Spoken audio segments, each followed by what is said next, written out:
गीता का उपदेश हमें यही सिखाता है। कोई अपने आप को कितना भी चालबाज समझता हो, होशियार समझता हो, लेकिन अगर उसने गलत कर्म किया है, चाहे आज नहीं तो कल उसे उसका फल भोगना ही पड़ता है। कोई भी व्यक्ति अपने किए हुए कर्म से बिना उसको भोगे कभी छूट नहीं सकता। कि आपके सारे दुखों का कारण किसी को अपना मानना है। आप कभी गौर करना, आपकी जिंदगी के सारे दुख, सारी तकलीफें, सारी चिंताएं वहीं से आते हैं जहां आपका अपमान होता है कि ये मेरा है, ये मेरा अपना है। यहीं से आपकी जिंदगी में दुख का आना शुरू हो जाता है। अपनी जिंदगी में खुद को अकेला महसूस करो, तब इस सच्चाई को ठीक से समझ लेना कि आप दुनिया में अकेले ही आए थे और अकेले ही जाओगे। वास्तविकता में यहाँ कोई आपका अपना नहीं है। एक दिन तो जो माँ बाप हमें जन्म देते हैं वो भी हमें अकेला छोड़ के चले जाते हैं, तो औरों से तो उम्मीद ही क्या करना। यदि कोई आपका साथ छोड़ दे तो याद रखना कि वो ईश्वर सदा आपके साथ है, वो कभी आपका साथ नहीं छोड़ता। गीता में श्री कृष्ण ने अर्जुन से कहा कि चाहे कोई मनुष्य मुझे माने या ना माने, लेकिन मैं इंसान का साथ कभी नहीं छोड़ता, क्योंकि ये सब मेरी ही संतानें हैं। इंसान को ईश्वर का ही अंश कहा गया है, इसलिए मनुष्य को ईश्वर की संतान कहा जाता है। इसीलिए आपको अकेलेपन से कभी दुखी नहीं होना चाहिए, कभी डरना नहीं चाहिए, बल्कि किसी गलत इंसान के साथ रहने से डरना चाहिए। एक कहावत है कि कुछ नहीं होने से कुछ होना बेहतर है, लेकिन एक और कहावत है कि नॉनसेंस लोगों के साथ रहने से अच्छा है आप अकेले ही रहो। इसीलिए गीता का ये उपदेश हर इंसान के लिए बहुत जरूरी है जो खुद को अकेला समझकर दुखी हो जाते हैं। इसीलिए अकेलेपन से डरना, दुखी होना छोड़ दो, क्योंकि यहाँ कोई किसी का नहीं होता। कि जीवन में जब भी कोई मुश्किल आए तो हिम्मत मत हारो, बस थोड़ा धीरज रखो। जो लोग मुश्किल वक्त में खुद को थोड़ा संभाल कर धीरज रखते हैं वो हर मुश्किल को आसानी से पार कर जाते हैं। एक राजा अपने गुरुजी के पास गया और उसने गुरुजी से जाकर बोला कि ऐसे तो राज्य में हर प्रकार की खुशहाली है, पर वक्त का कोई भरोसा नहीं है। अगर कभी जिंदगी में कोई मुश्किल वक्त आए, कोई बुरा वक्त आए, तो उस वक्त के लिए मुझे कोई मंत्र दीजिए, कोई शिक्षा दीजिए, कोई उपदेश दीजिए कि उस बुरे वक्त से कैसे बाहर निकलना है। तो गुरुजी ने उसे एक तावीज़ बांध कर दे दिया और राजा से कहा कि इस तावीज़ में मैंने एक मंत्र लिख कर रखा है। जब तुम्हारी जिंदगी में बहुत बुरा वक्त आए और तुम्हें लगे कि इससे बुरा तो अब कुछ हो ही नहीं सकता, उस समय पे ये तावीज़ खोल के तुम इस मंत्र को पढ़ लेना, तुम्हारे अंदर बहुत शक्ति आ जाएगी। और एक दिन ऐसा हुआ भी कि उस राजा के राज्य पे किसी दूसरे राजा ने आक्रमण कर दिया और इस राजा की ऐसी स्थिति हुई कि उसे अपना राज्य छोड़कर, पूरे शहर को छोड़कर अपने कुछ लोगों के साथ भागना पड़ा। उस समय पे राजा बहुत दुखी था और विचार करने लगा कि गुरुजी ने मुझे एक तावीज़ दिया था कि जब जिंदगी में बहुत बुरा वक्त आए तब इसे खोल कर पढ़ना, और इसके अंदर जो मंत्र लिखा हुआ है वो मेरे अंदर शक्ति भर देगा। राजा ने विचार किया कि इससे बुरा वक्त और क्या हो सकता है। उसने गुरुजी का दिया हुआ वो तावीज़ खोला और उसके अंदर लिखा हुआ था कि ये वक्त भी गुजर ही जाएगा। इस वचन को पढ़कर राजा के मन में एक शक्ति आई, विश्वास जगा कि ये जो बुरा वक्त है ये भी टिकने वाला नहीं है, ये भी निकल ही जाएगा। इसलिए मुझे हिम्मत नहीं हारनी, वापस से अपनी सेना खड़ी करनी है। और उस राजा ने वापस से अपने सैनिकों को जमा करके अपनी सेना को खड़ा किया और उस राजा पे हमला करके अपना राज्य वापस प्राप्त किया। तो जिंदगी में स्थिति चाहे कितनी भी बुरी क्यों ना हो, वो हमेशा के लिए नहीं रहने वाली, वो भी एक दिन गुजर जाएगी। वक्त चाहे कैसा भी हो, एक दिन जरूर बदल जाएगा। हमारी जिंदगी में न जाने कितनी बार दुख आए, कितनी बार मुश्किल वक्त आया, लेकिन हम हर बार निकल जाते हैं। ऐसे ही आपकी जिंदगी में जब कोई मुश्किल वक्त आए, बुरा वक्त आए, तो मन में ये विश्वास रखना कि ये वक्त भी एक दिन गुजर ही जाएगा। इसलिए अपनी हिम्मत मत हारो। अगर आपके अंदर धीरज है तो आप बुरे से बुरे वक्त को भी जरूर पार कर जाओगे। जब कोई आपके साथ धोखा या छल करे तो उसको कोसना या दुखी होना छोड़ दो, बल्कि उससे शिक्षा लो कि लोग असलियत में वैसे नहीं होते जैसा आप उन्हें समझ लेते हैं। यहाँ पर ना लोग अपने मुंह पर मुखौटा लगा के घूमते हैं। यहाँ हर इंसान खुद को अच्छा दिखाने की कोशिश करता है, अच्छा बनने की कोशिश कोई नहीं करता। आप किसी के साथ थोड़ा गलत व्यवहार करके तो देखो, उसका असली रंग सामने आ जाएगा। या फिर जब आपकी ज़िंदगी में कुछ मुश्किल वक्त आएगा तो भी आपको उसका असली रंग देखने को मिल जाएगा। इसीलिए किसी पे भी जल्दी भरोसा नहीं करना चाहिए, किसी से भी इतनी उम्मीद नहीं लगानी चाहिए कि बाद में हमारा दिल ही टूट जाए। क्योंकि दुनिया के ये लोग ना कभी किसी के हुए हैं और ना कभी किसी के होंगे। अपना दिल उस ईश्वर को समर्पित कर दो, फिर देखना आपका दिल कोई नहीं दुखा पाएगा। हे अर्जुन, तू अपना मन, अपनी बुद्धि, अपना दिल मुझ में लगा दे, फिर देखना तेरा दिल कोई नहीं दुखा पाएगा, कोई तेरा दिल नहीं तोड़ पाएगा। याद रखना, इस दुनिया में आप जिससे भी सबसे ज्यादा दिल लगाओगे, सबसे ज्यादा दुख भी आपको वही इंसान देगा। क्योंकि इस दुनिया में ना दिल की कोई कदर नहीं है, भावनाओं की कोई कदर नहीं है। यहाँ कदर होती है मतलब की, फायदे की, कि आपसे किसी का क्या फायदा हो सकता है। जब तक आपसे लोगों का मतलब है तब तक सब लोग आपसे अच्छा चलते हैं। जैसे ही उनका मतलब खत्म हो जाता है वैसे ही उनका बात करने का तरीका भी बदल जाता है। इसीलिए जब आप किसी से नया नया मिलते हैं तो उस पर यकीन मत करिए, वो सिर्फ एक मुखौटा है आपको दिखाने के लिए, आपको फंसाने के लिए। अब ये आप पर निर्भर करता है कि आप उसमें फंसते हैं या अपनी समझ से काम लेते हैं। आप अपने गुजरे हुए वक्त को भूल जाओ, क्योंकि अगर आप गुजरे हुए वक्त के दुख में जीते रहोगे, उसके पश्चाताप में जीते रहोगे, तो आज में आप कभी खुश नहीं रह पाओगे। समझदार लोग जो समय चला गया है उसका दुख कभी नहीं करते। आपका बीता हुआ कल कैसा भी क्यों ना हो, पर उसका प्रभाव आपके आज पर नहीं पड़ना चाहिए। जो भी आपके साथ हुआ उससे सबक लो, शिक्षा लो कि अब ये जिंदगी में आगे नहीं होने देंगे हम, और जीवन में आप आगे बढ़ जाओ। कई बार ना लोग रोते रहते हैं कि उस इंसान ने मेरे साथ इतना गलत किया, इसीलिए आज जिंदगी में मैं इतना दुखी हूँ। लोग कोसते रहते हैं दूसरों को कि उसकी वजह से मेरी जिंदगी में दुख है, उसकी वजह से मेरी जिंदगी खराब हो गई है। लेकिन जब तक आप उसे कोसते रहेंगे आप जिंदगी में कभी खुश नहीं रह पाएंगे, कभी आगे नहीं बढ़ पाएंगे। जो हुआ, जो लोगों ने आपके साथ किया, उसे आप बदल नहीं सकते, लेकिन आपका आज आप जरूर बदल सकते हो। कल के दुख से छूटना चाहते हो तो कल में नहीं आज में जीना शुरू करो। आपको ऐसा एक भी इंसान नहीं मिलेगा जो अपने कल में जीता हो और प्रसन्न रहता हो। आपको सिर्फ वही इंसान खुश रहेगा जो अपने आज में जीता है। कल में जीने वाला इंसान किसी न किसी पीड़ा से जुड़ा होता है, किसी न किसी दुख, किसी न किसी पश्चाताप से जुड़ा होता है। कल में जीना आपकी जिंदगी की सारी खुशियां छीन लेगा। प्रेम उसी से करो जो आपके प्रेम के लायक हो। जिसे आपके प्रेम की कदर नहीं, उससे जितना दूर रहो उतना अच्छा होता है। आजकल लोग कहते हैं कि सबसे ज्यादा पीड़ा प्रेम देता है। लोगों ने प्रेम जैसी पवित्र चीज को गंदा कर दिया है, जहर बना दिया है। सबसे ज्यादा लोग एक दूसरे को प्रेम और भरोसे के नाम पर ही लूटते हैं। अगर आपका किसी से प्रेम नहीं है तो वो आपकी भावनाओं को चोट पहुंचा ही नहीं सकता। संबंध चाहे जो भी हो, हद से ज्यादा किसी से प्रेम करोगे और अगर वो उसके लायक नहीं तो सिवाय दुख के और कुछ नहीं मिलेगा।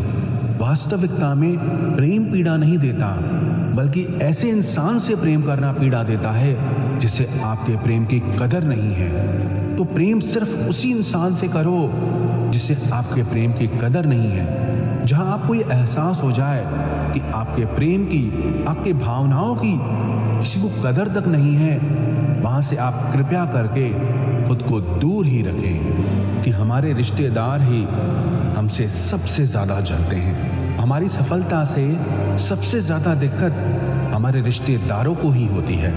बाहर वालों को कोई फर्क नहीं पड़ता कि आपकी जिंदगी में क्या हो रहा है, पर जो आपके रिश्तेदार होते हैं उनकी ना पूरी नजर रहती है आपकी जिंदगी पर। बाहर से तो वो यही कहेंगे कि आगे बढ़ो, सफल हो जाओ, खुश रहो जिंदगी में।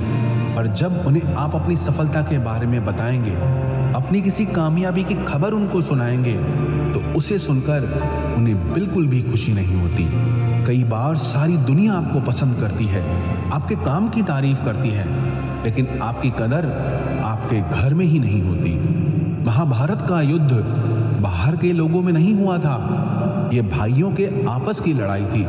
पांडवों के हर सुख से दुर्योधन जलता था। जब भी पांडव किसी काम में सफल होते थे, उससे बिल्कुल भी बर्दाश्त नहीं होता था। दुर्योधन हर कोशिश करता था पांडवों को नीचा गिराने का, जितना हो सके उन्हें दुखी करने का। और वही भाइयों की आपसी जलन महाभारत के युद्ध की वजह से हुई, जिसमें न जाने कितने अनगिनत लोग मारे गए। बाहर वाले को क्या फर्क पड़ता है कि आप कैसे जिंदगी जीते हैं, लेकिन ये जो रिश्तेदार होते हैं, ये जो करीबी लोग होते हैं, मजाल जो इन्हें आपकी खुशी बर्दाश्त हो जाए। सबसे खतरनाक होते हैं लोग, क्योंकि ये बाहर से बहुत मीठा चलते हैं, आपको अच्छे अच्छे शब्द कहते हैं, लेकिन आपके पीठ पीछे ये आपसे जरा भी खुश नहीं होते। तो इसीलिए किसी को भी अपना समझने से पहले आप ये जरूर चेक कर लें कि वो सच में आपका अपना है या सिर्फ अपनेपन का दिखावा हो रहा है। आज के युग में बहुत ज्यादा अच्छे मत बनो, नहीं तो ये दुनिया आपको लूट के कंगाल कर देगी। पांडवों की कहानी ये शिक्षा देती है कि ज्यादा अच्छा बनना आपको कई बार बहुत दुख दे सकता है। जो पांडव हमेशा धर्म पे चलते थे, कभी कोई गलत काम नहीं किया, लेकिन उनका सारा राजपाट चला गया। उनकी पत्नी को भरी सभा में नग्न करने की कोशिश की गई। भिक्षा लेकर के उन्हें अपनी जिंदगी गुजारनी पड़ी। कारण क्या था? वो कुछ ज्यादा ही अच्छे बन रहे थे। ये तो तब की बात है, और आज की दुनिया तो और बदल चुकी है। लोग न अच्छे इंसान को इज्जत कम देते हैं, बल्कि उसका इस्तेमाल ज्यादा किया जाता है। अगर आप भी लोगों के साथ अच्छा चलते हैं तो आप इस चीज को खुद अनुभव कर पाएंगे। आप जितना लोगों के साथ अच्छा चलते हैं, लोग आपके साथ उतना गलत व्यवहार करते हैं, लोग आपका उतना ज्यादा इस्तेमाल करते हैं। आप दूसरों की खुशी के लिए कुछ भी करते जाते हैं और लोग सिर्फ आपका एडवांटेज लेने में लगे रहते हैं। इसलिए आज के ज़माने में खुश रहना है ना, तो बहुत ज़्यादा अच्छे मत बनो। इसका मतलब ये नहीं कि आप बुरे इंसान बन जाओ। आप अपनी नज़र में अच्छे बन के रहो, दुनिया की नज़र में अच्छे बनने की कोशिश कभी मत करना। इससे हमको ये शिक्षा मिलती है कि जिसके दिल में आपके लिए प्रेम नहीं है, इज्जत नहीं है, वहाँ आपको कभी नहीं रहना चाहिए। आपको सिर्फ उसी जगह रहना चाहिए जहाँ आपकी कदर हो, आपको इज्जत मिले और जहाँ आपको प्रेम मिले। कभी भी अपने धन, अपने पद और बल का अभिमान नहीं करना चाहिए। दुर्योधन को बहुत अभिमान था कि मेरे पास भीष्म पितामह जैसे, द्रोणाचार्य और कर्ण जैसे योद्धा बैठे हैं, तो ये पांडवों को तो मैं यूं ही मसल के रख दूंगा। अपने धन का अभिमान था, अपने पद और शक्ति का अभिमान था, लेकिन वो अभिमान ही एक दिन उसके सर्वनाश का कारण बना। जो लोग अपने पैसे के अहंकार में या शक्ति के अहंकार में दूसरों को नीचा दिखाते हैं, दूसरों को चोट पहुंचाते हैं, एक दिन उनकी वही गलती उनका सर्वनाश कर देती है। इसलिए जीवन में आप चाहे कितने भी सफल हो जाएं, कितने भी बड़े इंसान हो जाएं, लेकिन उसका अभिमान दूसरों को कभी मत दिखाना। कि जो दूसरों के साथ छल करता है, उसका अंत बहुत बुरा होता है। दुर्योधन का मामा शकुनी और दुर्योधन ने पांडवों के साथ जीवन भर छल किया, पग पग पर उन्हें धोखा दिया, कभी ईमानदारी से उनके साथ नहीं चला, और उसका परिणाम दुर्योधन को ये मिला कि उनके दल का हर एक बड़ा योद्धा छल के द्वारा ही मारा गया। क्योंकि दुर्योधन ने जैसा कर्म किया था, उसको वैसा ही फल मिला। सारा जीवन भर उसने छल किया, तो अंत में उसकी खुद की मृत्यु भी एक छल से ही हुई थी। इसीलिए कोई अगर खुद को बहुत ज्यादा चालाक समझता है कि दूसरे को धोखा दे दिया, दूसरे को बेवकूफ बना दिया, एक दिन कोई आएगा उसकी जिंदगी में भी जो उसको भी धोखा देगा। क्योंकि कर्मा सबके चेहरे याद रखता है। जो जैसा कर्म करता है उसको वैसा फल जरूर मिलता है। कि जो इंसान आपको बार बार चोट पहुंचाए, उसे कभी माफ नहीं करना चाहिए। युधिष्ठिर ने दुर्योधन को बार बार माफ किया, और उसका परिणाम ये हुआ कि उन्हें अपनी जिंदगी में बहुत बड़े दुखों का सामना करना पड़ा। वो इंसान अगर एक बार गलती करे तो माफ करना फिर भी ठीक है, लेकिन कोई अगर बार बार गलती करे उसे माफ करना आपको बहुत ज्यादा नुकसान पहुंचाएगा, क्योंकि वो गलती नहीं हो रही है उससे, वो उसकी आदत है, वो ऐसा ही है, वो हमेशा आपके साथ ऐसा करेगा। तो बहुत ज्यादा दयालु मत बनो। किसी को माफ करने में और बेवकूफ बनने में बहुत बड़ा अंतर होता है। किसी को अगर एक बार आप माफ भी कर रहे हो तो उस इंसान से आप जरूर सावधान रहना। कहते हैं आजमाए हुए को फिर आजमाना मिट्टी मुंह में डालने के बराबर होता है। जिससे धोखा खाया है, जिससे आपको तकलीफ मिली है, उस पे भरोसा गलती से भी मत करना। तो माफ उतना ही करो जितने में आप बेवकूफ ना लगो। अपनी खुशी और अपना दुख हर किसी के आगे जाहिर नहीं करना चाहिए, क्योंकि लोग आपकी खुशी पे नजर लगा देते हैं और आपके दुख में आपकी हंसी उड़ाने लगते हैं। आपकी खुशी से कोई खुश नहीं होता, लोगों को जलन होती है। हर आंसू आंख में लाया ना करो, हर जख्म सबको दिखाया ना करो। यहाँ लोग हाथ में नमक लिए फिरते हैं, इसलिए अपना हर दर्द सबको दिखाया ना करो। लोग तो बैठे ही हैं दुखी इंसान को और दुखी करने, और जो खुश है उसको तकलीफ पहुंचाने के लिए। अपने मन की हालत अपने तक ही रखो, सिर्फ उसे बताओ जिससे उसे समझने की समझ हो। आप चाहे कितने भी अच्छे हों, लेकिन अगर बुरे लोगों के साथ रहोगे तो आपका भी वही हाल होगा जो बुरे लोगों का होता है। भीष्म पितामह एक ब्रह्मचारी थे, धर्मात्मा थे, लेकिन वो अधर्म के पक्ष में खड़े हो गए।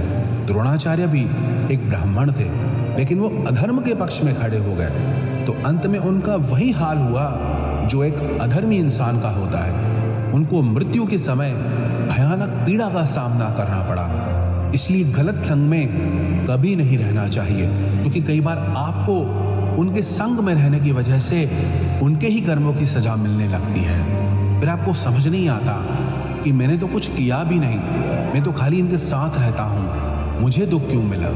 बुरे लोगों का संग आपकी जिंदगी में कभी खुशी नहीं लाएगा। इसलिए हमेशा अच्छे संग में रहना चाहिए। कि मूर्ख और दुष्ट लोगों को कभी ज्ञान नहीं देना चाहिए, इससे उनके अहंकार को चोट लगती है और वो आपके लिए मन में वैर भाव रख के बैठ जाते हैं और वक्त आने पर आपको ही नुकसान पहुंचाते हैं। किसी से भी हद से ज्यादा लगाव कभी मत रखना। दुर्योधन के पिता धृतराष्ट्र का राजगद्दी से बहुत ज्यादा लगाव था। राजगद्दी के आगे उन्हें कुछ भी दिखाई नहीं देता था और गद्दी के लिए उनका वो हद से ज्यादा लगाव और मोह पूरे राष्ट्र को ले डूबा, अनगिनत लोगों की मौत का कारण बन गया। आप भी जब ऐसे ही किसी के पीछे हद से ज्यादा पागल हो जाते हैं तो वो चीज आपको मिले या ना मिले, लेकिन आपकी जिंदगी जरूर खराब कर देती है। क्रोध मनुष्य का सर्वनाश कर देता है। क्रोधी इंसान का कोई मित्र ही नहीं होता, हर इंसान उससे दूर भागता है, उसके सारे रिश्ते समाप्त हो जाते हैं। जो इंसान अपने क्रोध को नहीं संभाल सकता वो जिंदगी में कुछ भी संभाल नहीं सकता। गीता का 18वां उपदेश है कि अपने मन को शांत रखना सीखो, क्योंकि अशांत मन जीवन में सिवाय दुख के और आपको कुछ नहीं देने वाला, और एक शांत मन आपको जीवन में प्रेम और आनंद ही देगा। दुख और सुख सिर्फ शांत और अशांत मन के परिणाम है। अशांत मन दुख को ही जन्म देता है और शांत मन परम आनंद को जन्म देता है। आंखों से सच दिखने वाली बात पर भी एकदम से जल्दी भरोसा नहीं करना चाहिए। ऐसी बहुत कहानियां आपने सुनी होगी कि कई बार आंखों से दिखने वाली बात भी सच नहीं होती है। इसीलिए भरोसा करने में कभी भी जल्दबाजी मत करना। गीता का 20वां उपदेश ये है कि लोगों में अपना सहारा ढूंढना छोड़ दो। सबसे बड़ी आपके मन की यही कमजोरी होती है कि आप दूसरों में सहारा ढूंढते हैं, और यही चीज आपको कमजोर बनाती है। यही चीज आपका खुद पे विश्वास खत्म कर देती है। जो लोग सोचते हैं ना कि ये तो मेरा सहारा है, ये तो मुश्किल वक्त में मुझे काम आएगा, वही लोग मुश्किल वक्त में सबसे ज्यादा दुखी और अकेले पड़ जाते हैं। आप सिर्फ ईश्वर को अपना सहारा बनाओ, देखना जब भी कोई मुश्किल आएगी ना, वो किसी न किसी को आपकी मदद के लिए भेज ही देंगे। दुनिया को सहारा मत बनाओ, क्योंकि वो खुद अपने लिए सहारा ढूंढ रहे हैं। वो आपका सहारा कैसे बनेंगे? तो अपना सहारा दुनिया को नहीं, ईश्वर को बनाना चाहिए। बहुत ज्यादा मीठे बोलने वालों से और ज्यादा तारीफ करने वालों से सावधान रहना चाहिए, क्योंकि लोग मीठा सिर्फ तभी बोलते हैं जब उनको आपसे अपना मतलब निकालना होता है। आपकी तारीफ भी सिर्फ तभी की जाती है जब उन्हें आपसे अपना काम निकालना होता है। याद रखना कि तारीफ आपको जिंदगी में कभी भी फ्री में नहीं मिलने वाली। अगर कोई आपकी तारीफ कर रहा है तो कुछ न कुछ उसके लिए आपको चुकाना ही पड़ेगा। इसलिए जो बहुत ज्यादा मीठा बोलते हैं या जो आपकी तारीफ करते हैं, उनसे जरा सावधान रहना चाहिए। जो आपके मुंह पे अपनापन दिखाए, आपकी पीठ पीछे आपको नुकसान पहुंचाए, ऐसे लोगों से दूर ही रहना। चाणक्य ने कहा है कि ऐसे लोग उस घड़े की तरह होते हैं जिसके मुंह पे तो अमृत लगा है, लेकिन जिसके भीतर जहर भरा हुआ हो। आप जिसे अमृत समझकर पी जाते हैं, वास्तविकता में वो जहर ही होता है। विष कुंभम पयोमुखम। तो ऐसे लोगों को जहर की तरह छोड़ देना चाहिए जो अपनेपन का दिखावा करे और पीछे से हमेशा आपको नुकसान पहुंचाएं। जिस रिश्ते में मर्यादाएं टूट जाती है, वहां सिर्फ सर्वनाश ही होता है। कोई आपसे बड़ा है या छोटा है, अगर वो रिश्तों में अपनी मर्यादाओं को तोड़ देगा तो वह रिश्ता कभी नहीं टिक सकता। रिश्ता सिर्फ तभी चलता है जब दो लोग एक दूसरे की इज्जत करते हैं, रिस्पेक्ट करते हैं और कभी अपनी लिमिट क्रॉस नहीं करते हैं। जिस रिश्ते में कोई लिमिट नहीं है, एक दूसरे के लिए इज्जत नहीं है, वो रिश्ता आज नहीं तो कल खत्म ही हो जाता है। कि इंसान ही आजकल इंसान का दुश्मन हो गया है। चाहे आप बिजनेस में देख लो, चाहे आप रिश्तों में देख लो, किसी भी फील्ड में आप देख लो, इंसान ही इंसान को नुकसान पहुंचा रहा है।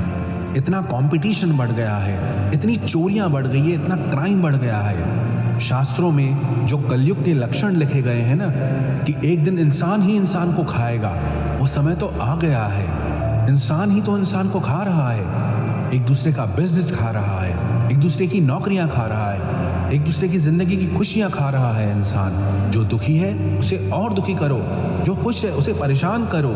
यही तो हो गया है आजकल। कहने को तो सब इंसान है, लेकिन इंसानियत कहीं दिखती ही नहीं है। हम जिसकी जितनी परवाह करते हैं, अक्सर वही लोग हमें नहीं समझते।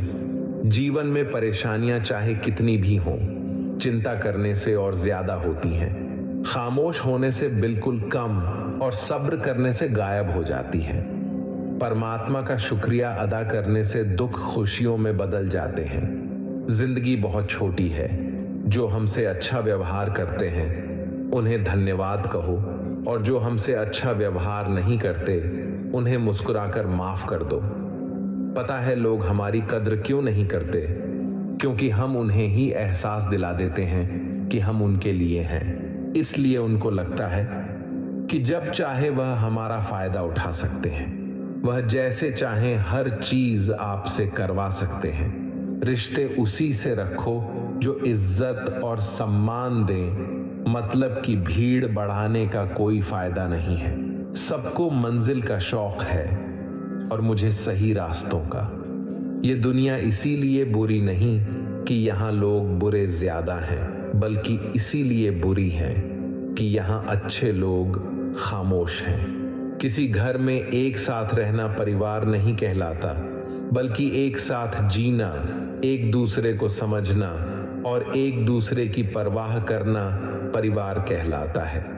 छोड़ दी दुनिया की परवाह। जब से मैंने श्री कृष्ण को जाना है, क्या करना है इस मतलबी दुनिया का, जब आखिरकार श्री कृष्ण के पास ही जाना है। मशीनों को जंग लग जाए तो पुर्जे शोर करते हैं, और अक्ल को जंग लग जाए तो जुबान शोर करती है।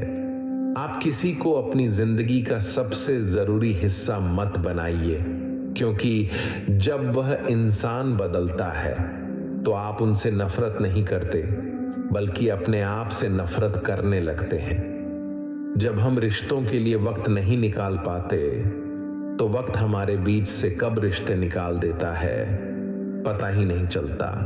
सच्चे लोगों को कभी प्रशंसा की आवश्यकता नहीं होती, और असली फूलों को कभी इत्र लगाने की जरूरत नहीं पड़ती।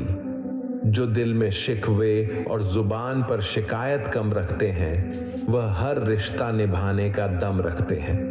इंसान वही श्रेष्ठ है। श्री कृष्ण कहते हैं कि तुम इस संसार में किसी को खोने के डर से जी रहे हो।